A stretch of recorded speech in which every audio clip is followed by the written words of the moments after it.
going on YouTube, and welcome back to the JDW Sports Talk Show, where every fan is welcome. We're breaking down the 2022 Colts schedule, going through two big important games right at the start, talking about some primetime games, talking about us playing the AFC West and us having to win the division, because winning the division is the best shot at us making the playoffs. So this isn't necessarily a prediction video. It's more so me just breaking down the schedule, going through important stretches, going through important games, and talking about primetime games, just a general structure of this schedule, my thoughts. So if you would like to see the predictions that will be coming out later on, make sure to like, subscribe, and put that post notification bell on so you don't miss those. And so, as we already talked about, as we already mentioned, we have two huge games off the bat. Two monkeys to get off the back in 2 weeks in a row. You have the Texans in week 1, which we haven't won in week 1 in over 8 years.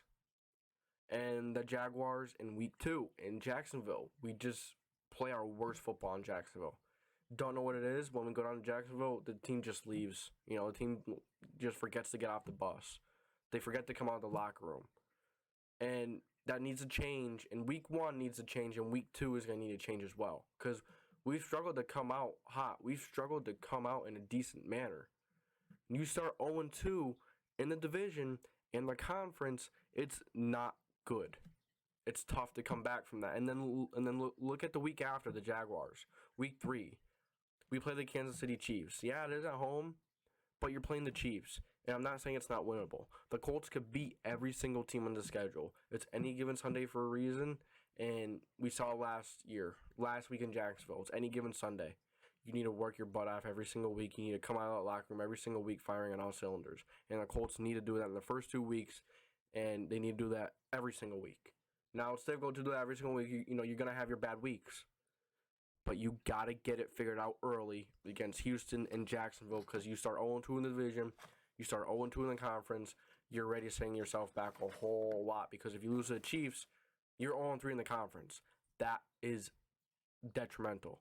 That kills playoff hopes really early. You start 0-3. You start 0-2. It's difficult to make the playoffs. You get tired of starting 1-3, 1-4, 1-5, and having every single game have to be a playoff game. It's not ideal. It's not good for players. It's not good for the team to do that every single year. You need to come out strong and have a consistent year, not just in the beginning, not just in the middle, not just at the end. We need to stay consistent all year. Much easier said than done. But this team is capable. There's no excuses this team is capable of. So, we have a lot of division games early. As we already talked about, we have Houston and Jacksonville in the first 2 weeks. That's 2 division games ready. And we need a hot start, because those 2 games are big. 2 division games. You start 0-2 in the division, not good. Conference, not good. And the division is the best path to the playoffs. So we need to come out hot and be able to win a lot of these games early, because they're all early. We have the Texans in week 1, Jaguars week 2, Titans in week 4, Jaguars in week 6, and the Titans week 7. And then we don't have our next division opponent until week 18. It's kind of wild. We basically play all of our division games in the first half of the season, except for one. So we need to come out. We already talked about the first 2. We need to beat the Titans at least once. I could see us beating us. I could see us beating them twice this year. Last year, I didn't really feel that we could beat them once. I just didn't feel it with Carson Wentz. This year, we have Matt Ryan. We have a quarterback that's consistent, going to get the ball out at the right time, not going to scramble around and get hurt. Matt Ryan's going to be fine. He's going to be much better than Carson Wentz. He's going to get the job done. And, we need to have that good division record. Division record is conference record as well. We need the conference record, because if we do win the division, or if we don't even, seeding is important. If you want to be the 1 or 2 seed, you need to have a good conference record. If you want to be the top 4 seeds, you have to win the division. And if you're not in top 4, you need to have a good conference record and a better record than everyone else. And with the AFC West being as loaded as it is, you're going to need a pretty damn good conference record and a pretty damn good record against these guys and just in general. Because the AFC West is the best division in football. You have the Kansas City Chiefs, Patrick Mahomes, no more Tyreek Hill, but They have a lot of playmakers. The offense is still going to be top tier. They have Juju Smith-Schuster. They drafted Sky Moore. They have a lot on this offense to look forward to. Travis Kelce. The line is okay. It's not terrible. It's actually pretty good. This year, I think it's going to make another leap. You have the Denver Broncos. Just acquired Russell Wilson. We've been saying it for years. The Broncos are a quarterback away. Kind of sounds like the Colts now, too. And they got their quarterback. They have the weapons. Now, there was a situation with Jerry Jeudy. Probably not going to play. Might not play, depending on what happens with him. If he does or does not, I still have confidence in this Broncos room, in this Broncos team, in the receiving room. You know, the Broncos defense is a very good defense as well. Very opportunistic defense, very strong, very good pass rush. Raiders, Devontae Adams, Derek Carr, Josh Jacobs, Hunter Renfrow, Darren Waller.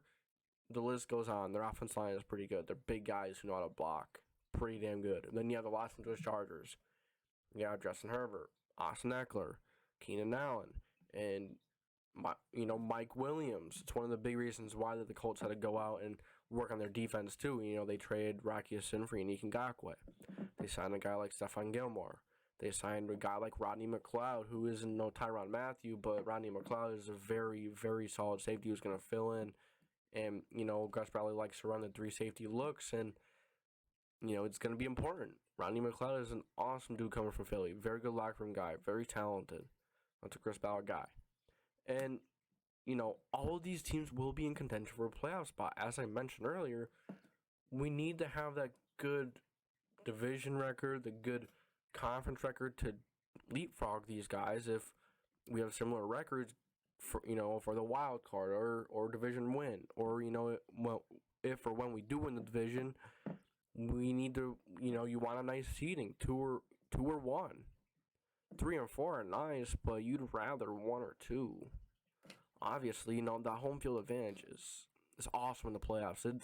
It makes a difference in the playoffs, really does. Even though last year, didn't really show last year, but that was kind of a rare case. But you always want the playoffs to go through your home, your house, and to do that, you're gonna need to at least beat a couple of these guys. At least maybe the Broncos and Raiders, maybe the Chargers, Chiefs. You gotta be at least 2. At least 2. It's it's not gonna be easy, but you have to. Absolutely have to. None of them are going to be easy. They're all going to be tough games. We have primetime games against the Broncos and the Chargers. I guess we'll see how we do. And we got the Chiefs at home as well. So, big games. Big division. Hard division to go through. So, and then you have the primetime schedule. We just touched on this a little bit with the Broncos and Chargers. And week 5, we have Thursday Night Football at the Denver Broncos. Week 12, we have Monday Night Football versus the Pittsburgh Steelers in Indy. Week 13, Sunday Night Football at Dallas, playing the Cowboys. Week 16, you have Monday Night Football versus the Los Angeles Chargers in Indy. So, kind of nice to see some playoff games in Indy. I actually forgot to put on here the to-be-announced games, which are the Vikings and the Houston Texans. So, possibly 6 primetime games. And you also have the Washington football team, playing Carson Wentz, Frank Reich and him. Carson Wentz is going to be juiced up. This Colts team is going to be juiced up. And that's going to show you that, what this team is made of and how this team really feels about Carson Wentz. If they're really going to go ham on him and just hit him hard or what, it's going to be fun to see whatever happens. But if you consider that a primetime game as well, it's like, 4 primetime games, possibly 6 and 7 if you do count that 4:25 slot game as a primetime, which is a national televised game. I do, so nonetheless, it's nice to get some primetime games. And if we get that one versus Houston, if that becomes a primetime, probably a Saturday maybe, because sometimes they move it to that. Sometimes they move, see how this is the Vikings 17-18 or January 7th or 8th. It shows that, it's going to be Saturday or Sunday. Saturday, if the teams are playing well, going to be big games on the stretch. The NFL will schedule them as primetime games so more people could see them. The NFL knows what they're doing. So you guys let me know about what you think. I like that we get quite a few primetime games, 4, possibly 6 or 7. If you consider the Washington football team, would be 5 if you consider that already, which is pretty good. So you guys let me know what you think of the schedule. That's all I got for you today. And thank you for watching. If you enjoyed, make sure to like, subscribe, put the post notification bell on. And as you see, I do not own the schedule graphic used in this video. It's Colts Wire is all theirs. Just use it for purposes of letting you guys see who they're playing, for letting you guys see as we're going through it to see, what's going on. So that's all I got for you. Hope you enjoyed. Make sure to like, subscribe. And that's it from me. This is JD to the W Sports Talk Show.